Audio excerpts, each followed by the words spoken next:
भारत माता की। भारत माता की। भारत माता की।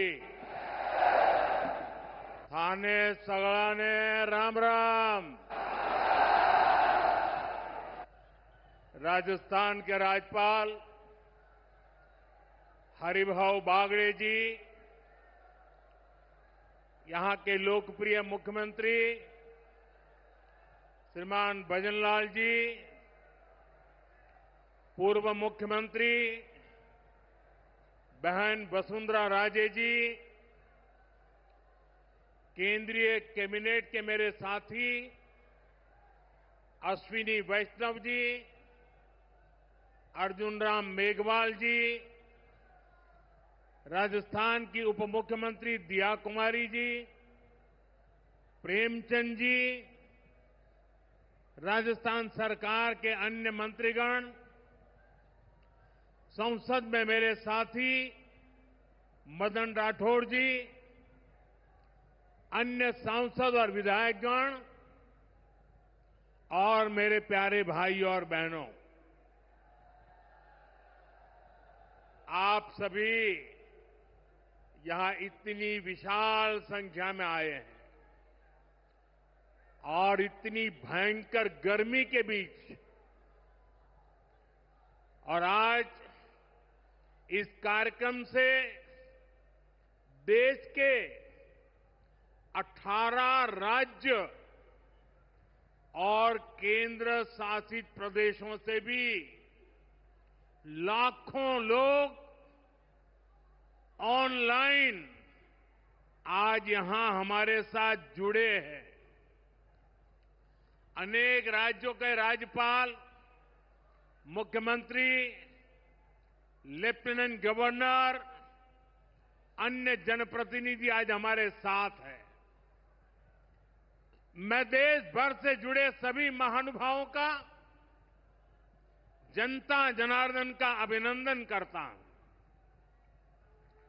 भाइयों और बहनों, मैं यहां पर करणी माता का आशीर्वाद लेकर आपके बीच आया हूं।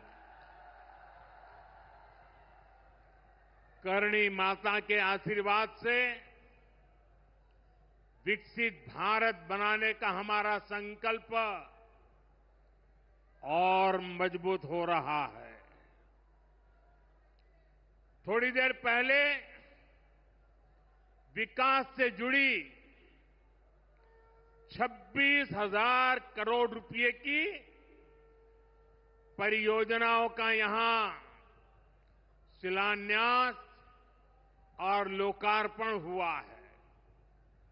मैं इन परियोजनाओं के लिए देशवासियों को, राजस्थान के मेरे भाई बहनों को बहुत बहुत बधाई देता हूं।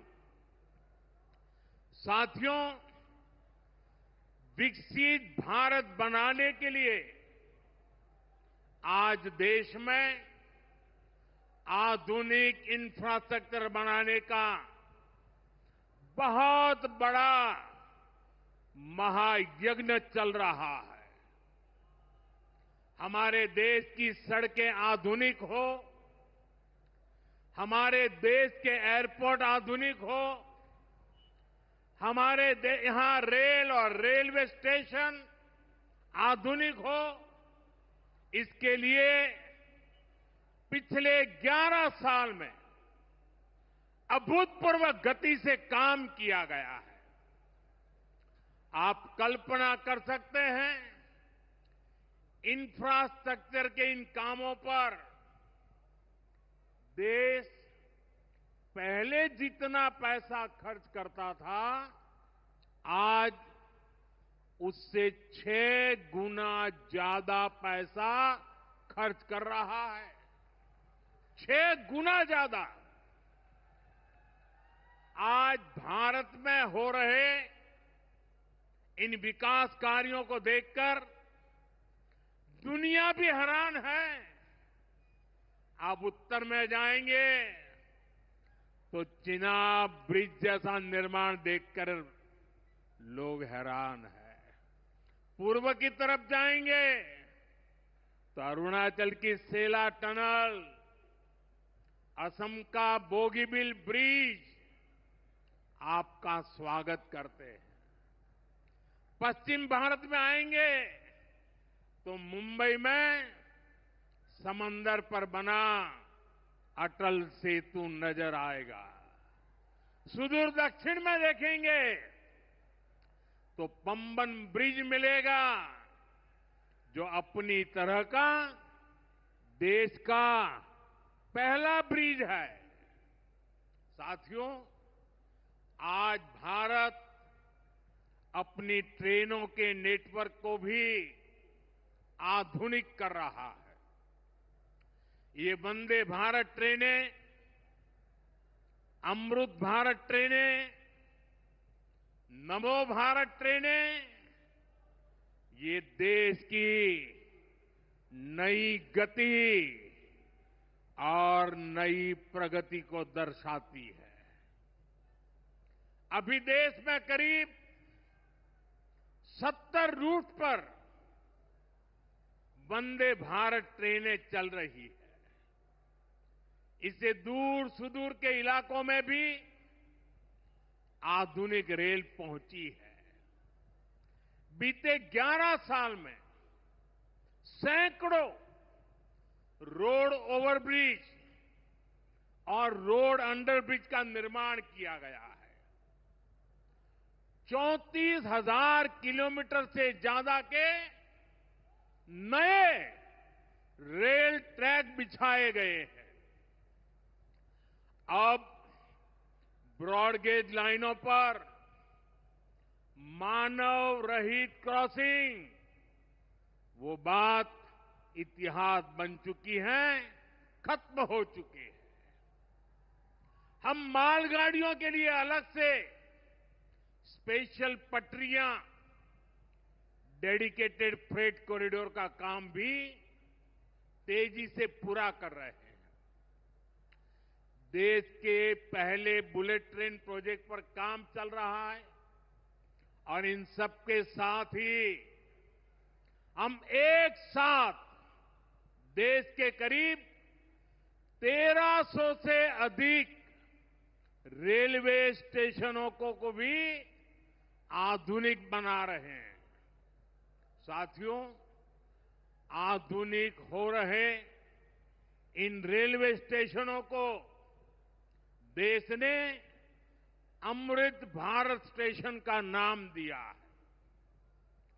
आज इनमें से 100 से अधिक अमृत भारत स्टेशन बनकर के तैयार हो गए हैं। सोशल मीडिया पर भी लोग देख रहे हैं कि इन रेलवे स्टेशनों का पहले क्या हाल था और अब कैसे इनकी तस्वीर बदल गई है। साथियों, विकास भी, विरासत भी, इस मंत्र का इन अमृत भारत रेलवे स्टेशनों पर उसका नजारा साफ साफ दिखाई देता है। ये स्थानीय कला और संस्कृति के भी नए प्रतीक है। जैसे राजस्थान के मांडलगढ़ रेलवे स्टेशन पर महान राजस्थानी कला संस्कृति के दर्शन होंगी। बिहार के थावे स्टेशन पर मां थावे वाली के पावन मंदिर और मधुबनी चित्रकला को दर्शाया गया है।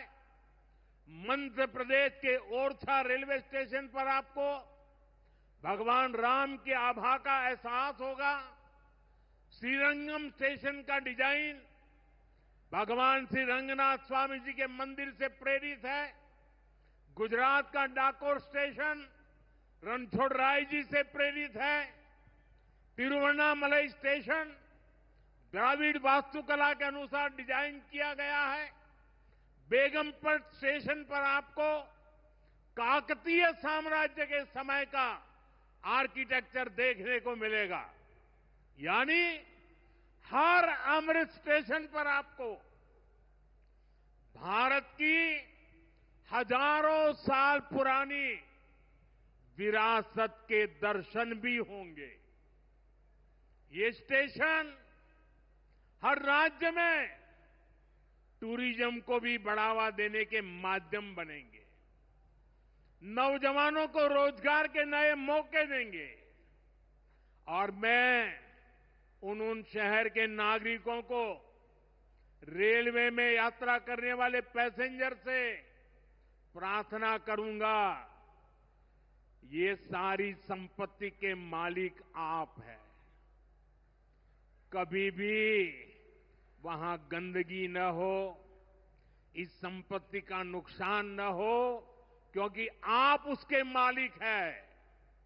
साथियों, इंफ्रास्ट्रक्चर बनाने के लिए जो पैसा सरकार खर्च करती है, वो रोजगार भी बनाता है, व्यापार कारोबार भी बढ़ाता है। जो हजारों करोड़ रुपए सरकार लगा रही है, ये पैसा मजदूर की जेब में जा रहा है, ये दुकानदार को मिल रहा है, दुकान और फैक्ट्री में काम करने वाले लोगों को मिल रहा है। रेत, बजरी, सीमेंट, ये सारी चीजें ढोने वाले ट्रक, टेम्पो चलाने वालों को भी इससे फायदा होता है। और जब ये इंफ्रास्ट्रक्चर बनकर तैयार हो जाता है, तो फिर अनेक गुना और फायदे होते हैं। किसान की उपज कम कीमत में बाजार तक पहुंचती है, वेस्टेज कम होती है, जहां सड़कें अच्छी होती हैं, नई ट्रेनें पहुंचती हैं, वहां नए उद्योग लगते हैं, पर्यटन को बहुत बढ़ावा मिलता है। यानी इंफ्रास्ट्रक्चर पर लगने वाले पैसे से हर परिवार का, खास तौर पर हमारे नौजवानों का सबसे अधिक फायदा होता है। साथियों, इंफ्रास्ट्रक्चर पर जो काम हो रहा है, उसका हमारे राजस्थान को भी बड़ा लाभ मिल रहा है। आज राजस्थान के गांव-गांव में अच्छी सड़कें बन रही हैं, बॉर्डर के इलाकों में भी शानदार सड़कें बन रही हैं। इसके लिए बीते 11 साल में अकेले राजस्थान में करीब 70,000 करोड़ रुपए खर्च किए गए हैं। राजस्थान में रेलवे के विकास के लिए भी केंद्र सरकार इस साल करीब 10,000 करोड़ रुपए खर्च करने जा रही है। ये 2014 से पहले की तुलना में 15 गुना अधिक है। अभी थोड़ी देर पहले ही यहां से मुंबई के लिए एक नई ट्रेन को हरी झंडी दिखाई गई है। आज ही कई इलाकों में स्वास्थ्य, जल और बिजली से जुड़ी योजनाओं का शिलान्यास और लोकार्पण हुआ है। इन सारे प्रयासों का लक्ष्य है हमारे राजस्थान के शहर हो या गांव तेजी से उन्नति की ओर बढ़ सके, राजस्थान के युवाओं को उनके शहर में ही अच्छे अवसर मिल सके। साथियों, राजस्थान के औद्योगिक विकास के लिए भी डबल इंजन सरकार तेजी से काम कर रही है। अलग अलग सेक्टर्स के लिए यहां भजनलाल जी की सरकार ने नई औद्योगिक नीतियां जारी की है। बीकानेर को भी इन नई नीतियों का लाभ मिलेगा।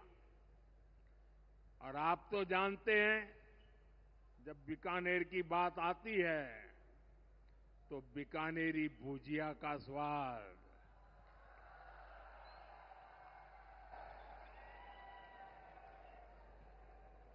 और बीकानेरी रसगुल्लों की मिठास,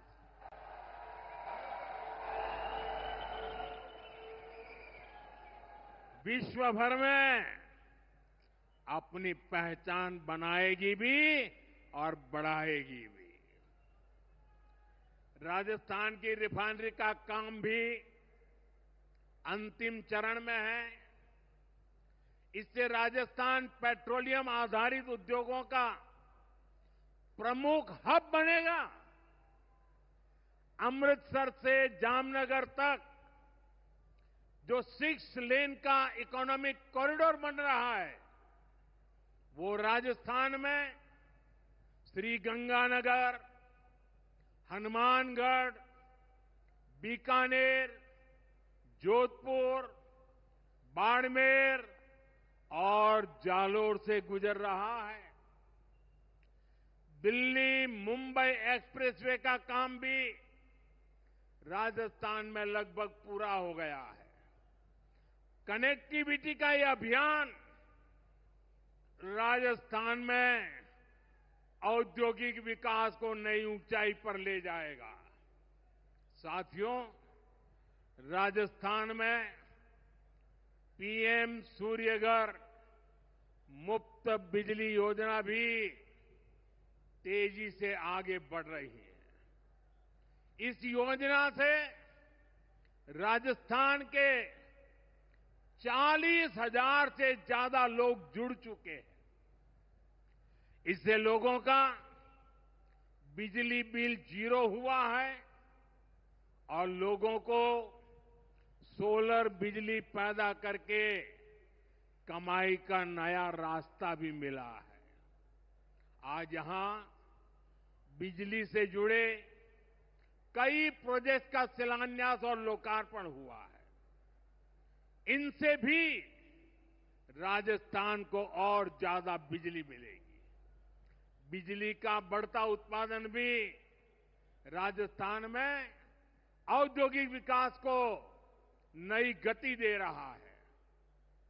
साथियों, राजस्थान की ये भूमि रेत के मैदान में हरियाली लाने वाले महाराजा गंगा सिंह जी की भूमि है। हमारे लिए पानी का क्या महत्व है, यह इस क्षेत्र से बेहतर भला कौन जानता है। हमारे बीकानेर, श्रीगंगानगर, हनुमानगढ़, पश्चिम राजस्थान के ऐसे अनेक क्षेत्रों के विकास में पानी का बहुत बड़ा महत्व है।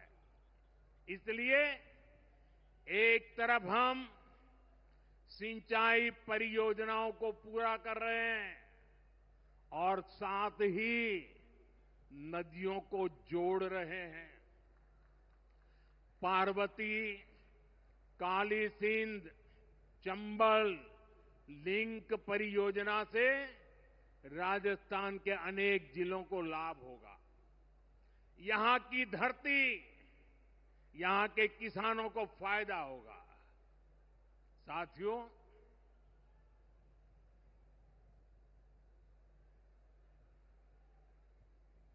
राजस्थान की ये वीर धरा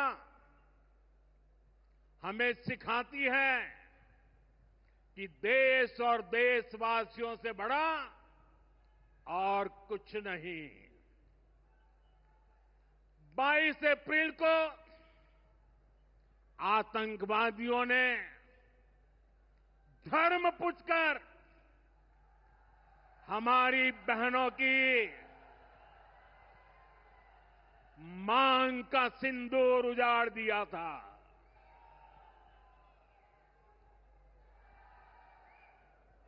वो गोलियां पहलगाम में चली थी, लेकिन उन गोलियों से 140 करोड़ देशवासियों का सीना छलनी हुआ था।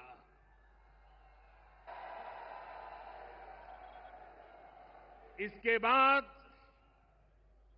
हर देशवासी ने एकजुट होकर संकल्प लिया था कि आतंकवादियों को मिट्टी में मिला देंगे,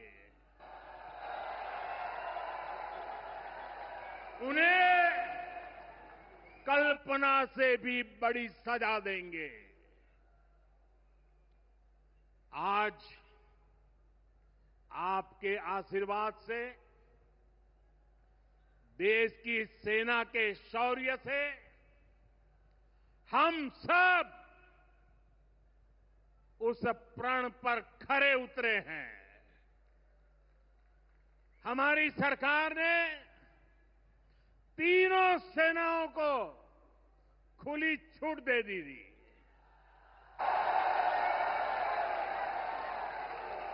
और तीनों सेनाओं ने मिलकर ऐसा चक्रव्यूह रचा कि पाकिस्तान को घुटने टेकने के लिए मजबूर कर दिया।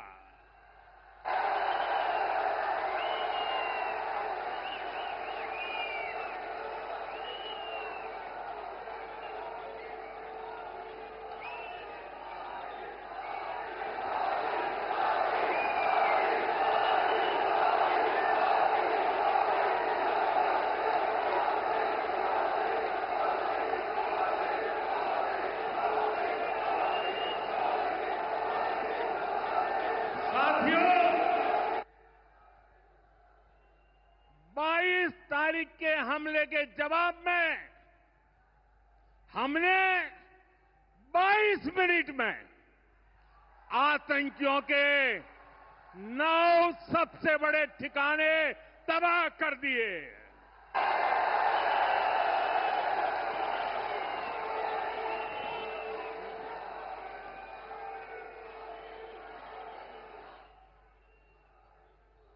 दुनिया ने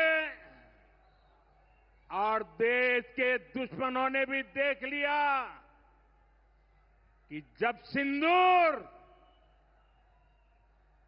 सिंदूर बारूद बन जाता है तो नतीजा क्या होता है।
वैसे साथियों,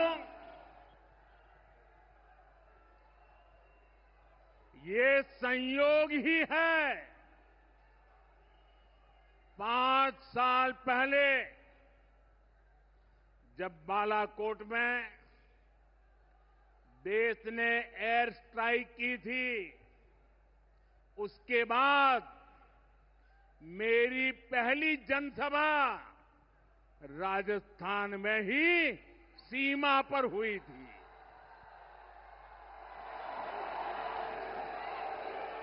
वीर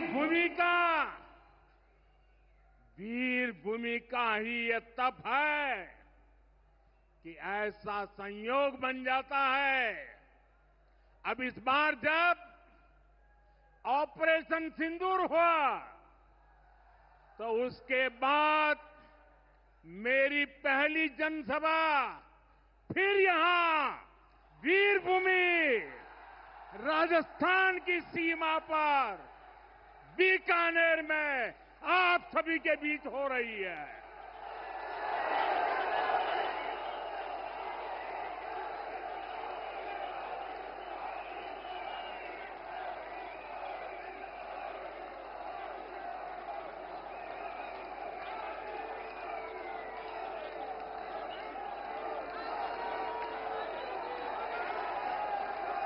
साथियों,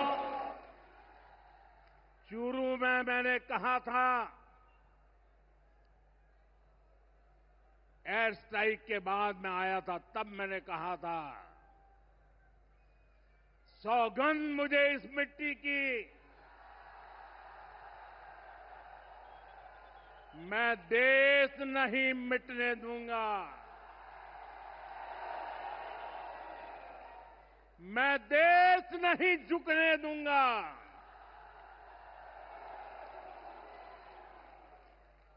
आज मैं राजस्थान की धरती से देशवासियों से बड़ी नम्रता के साथ कहना चाहता हूं, मैं देश के कोने कोने में जो तिरंगा यात्राओं का हुजूम चल रहा है,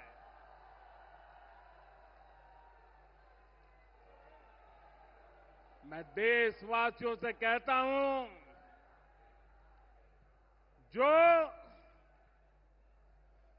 जो सिंदूर मिटाने निकले थे, जो सिंदूर मिटाने निकले थे, उन्हें मिट्टी में मिलाया है।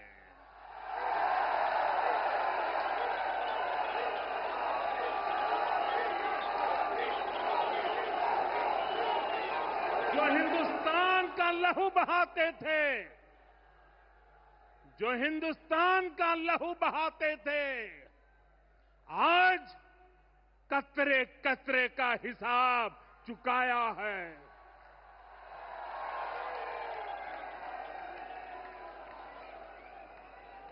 जो सोचते थे भारत चुप रहेगा, आज वो घरों में डूब डूब के पड़े हैं।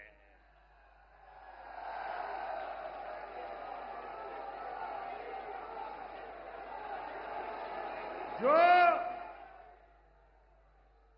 अपने हथियारों पर घमंड करते थे, जो अपने हथियारों पर घमंड करते थे, आज वो मलबे के ढेर में दबे हुए हैं।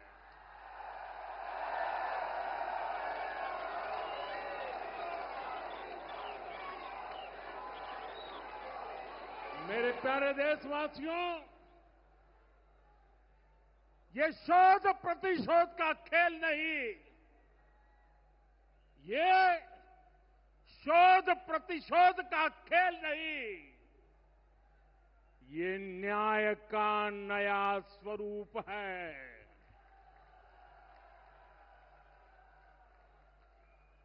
ये न्याय का नया स्वरूप है। ये ऑपरेशन सिंदूर है।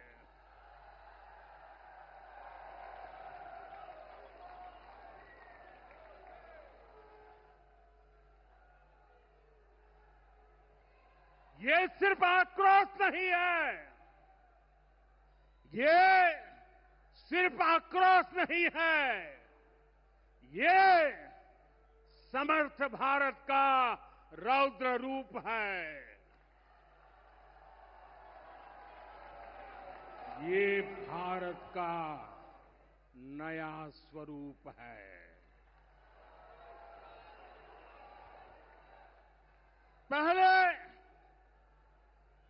पहले घर में घुसकर किया था वार, पहले घर में घुसकर किया था वार, अब सीधा सीने पर किया प्रहार है।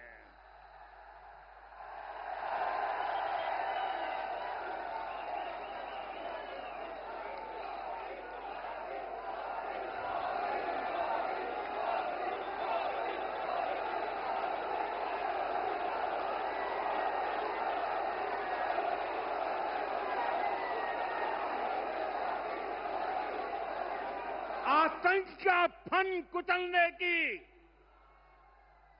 आतंक का फन कुचलने की यही नीति है, यही रीति है, यही भारत है, नया भारत है। बोले भारत माता की, भारत माता की, भारत माता की। साथियों, ऑपरेशन सिंदूर ने आतंकवाद से निपटने के 3 सूत्र तय कर दिए हैं। पहला, भारत पर आतंकी हमला हुआ तो करारा जवाब मिलेगा।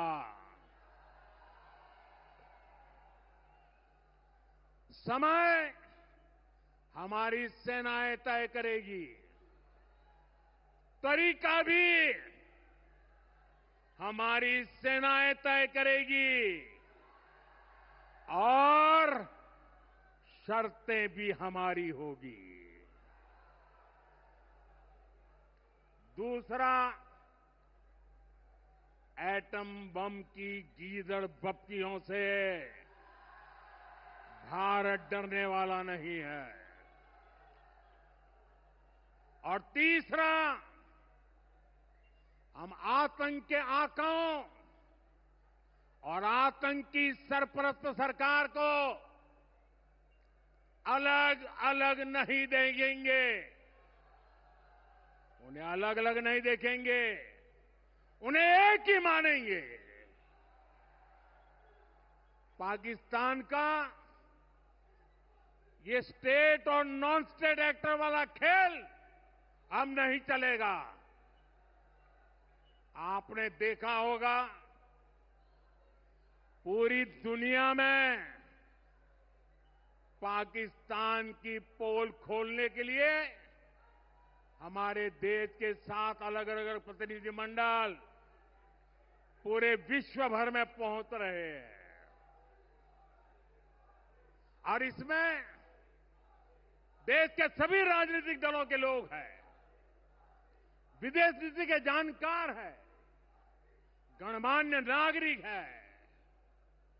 अब पाकिस्तान का असली चेहरा पूरी दुनिया को दिखाया जाएगा। साथियों, पाकिस्तान भारत से कभी सीधी लड़ाई जीत ही नहीं सकता। जब भी सीधी लड़ाई होती है तो बार बार पाकिस्तान को मुंह की खानी पड़ती है। इसलिए पाकिस्तान ने आतंकवाद को भारत के खिलाफ लड़ाई का हथियार बनाया है। आजादी के बाद पिछले कई दशकों से यही चला आ रहा था। पाकिस्तान आतंक फैलाता था,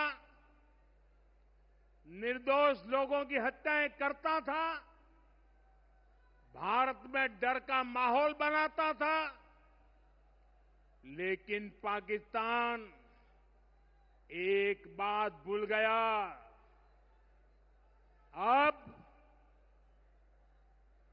मां भारती का सेवक मोदी यहां सीना तान कर खड़ा है।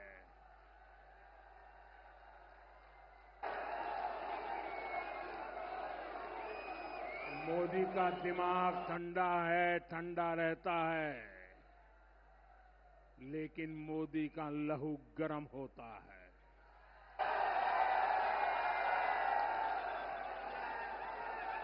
और अब तो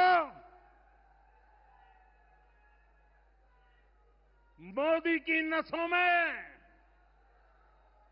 लहू नहीं, गरम सिंदूर बह रहा है।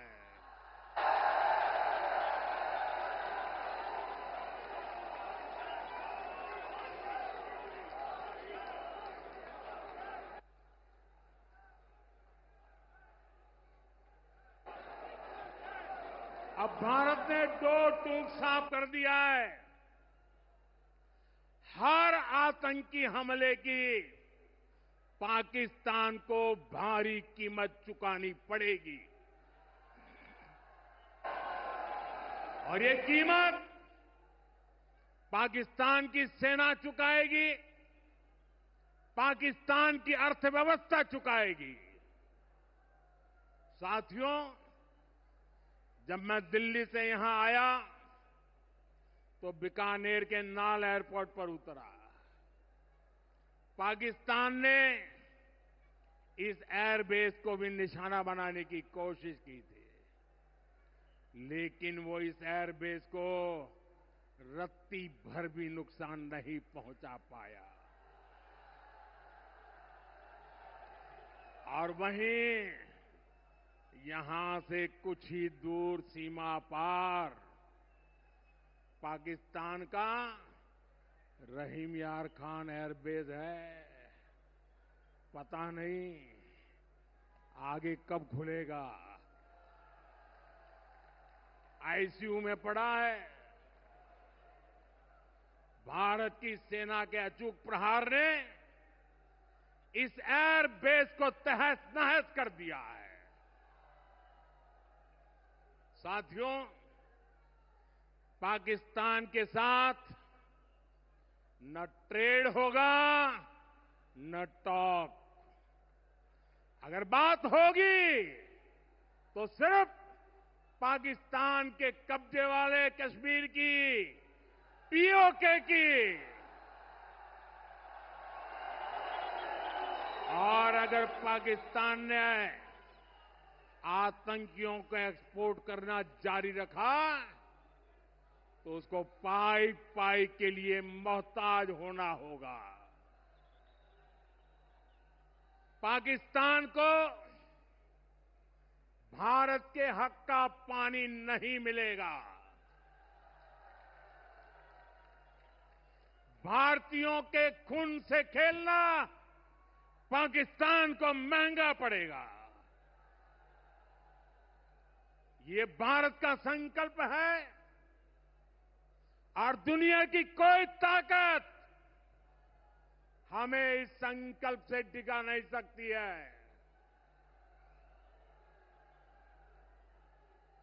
भाइयों और बहनों, विकसित भारत के निर्माण के लिए सुरक्षा और समृद्धि दोनों जरूरी है।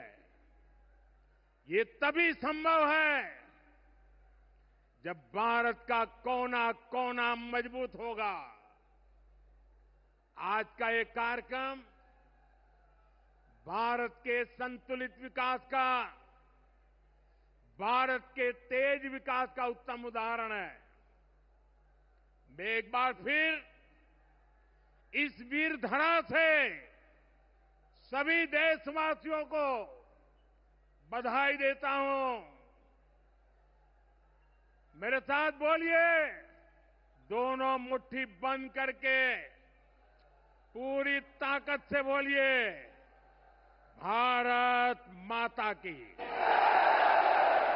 भारत माता की, भारत माता की।